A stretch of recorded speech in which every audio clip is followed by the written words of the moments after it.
Pemirsa, pasca ditetapkannya Abdul Wahid sebagai tersangka kasus korupsi atas permintaan fee penambahan alokasi anggaran, kian menambah daftar deretan Gubernur Riau yang terjerat kasus korupsi.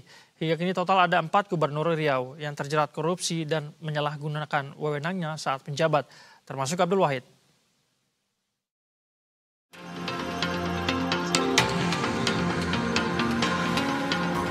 Terseretnya Gubernur Riau Abdul Wahid dalam kasus korupsi usai ditangkap tangan oleh KPK menambah daftar panjang Gubernur Riau yang terjerat rasuah ketika tengah menjabat. Abdul Wahid ditangkap tangan oleh KPK pada Senin malam bersama 9 orang lainnya. Ia terjerat kasus pemerasan penambahan anggaran 2025 yang dialokasikan pada UPT Jalan dan Jembatan Wilayah 1-6 Dinas PUPR PKPP. Nilai anggaran yang semula 71,6 miliar rupiah menjadi 177,4 miliar rupiah alias mengalami kenaikan 106 miliar rupiah.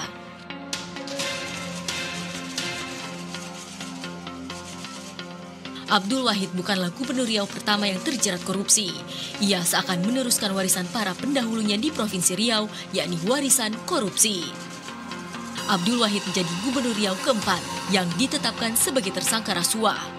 Sebelumnya Gubernur Riau periode 1998 hingga 2003 Saleh Jasid terbukti merugikan negara dalam pengadaan mobil pemadam kebakaran.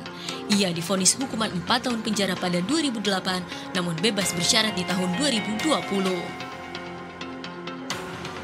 Selanjutnya ada Rusli Zainal, Gubernur Riau 2 periode ini terjerat kasus korupsi yang merugikan negara 265 miliar rupiah.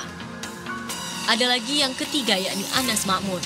Gubernur Riau 2014-2019 ini terjerat 2 kasus korupsi hingga membuatnya bolak-balik di penjara meski sempat mendapat gerasi. Dan terakhir Abdul Wahid, Gubernur Riau yang baru menjabat 8 bulan ini ditangkap tangan oleh KPK atas kasus pemerasan penambahan anggaran. Ia meminta jatah preman atas persetujuan penambahan anggaran senilai 7 miliar rupiah. Menanggapi Gubernur Riau yang lagi-lagi ditangkap karena kasus korupsi, KPK turut menyatakan keprihatinannya. Oleh karena itu kami juga menyampaikan keprihatinan. Oleh karena itu penting untuk pemerintah daerah khususnya di Pemprov Riau untuk lebih serius lagi melakukan pembenahan, melakukan perbaikan bagaimana tata kelola di pemerintah daerah itu dengan bisa dilakukan upaya-upaya perbaikan. KPK Saat dilakukan OTT terhadap Abdul Wahid pada Senin malam, KPK juga menyita sejumlah barang bukti, yakni uang senilai 1,6 miliar rupiah dalam bentuk berbagai mata uang, yakni rupiah, dolar Amerika, serta pound sterling. Gubernur Riau Abdul Wahid ditahan untuk 20 hari pertama di rutan gedung ACLC KPK, sementara kedua tersangka lain ditahan di rutan gedung Merah Putih. Tim Liputan, Berita 1, Jakarta.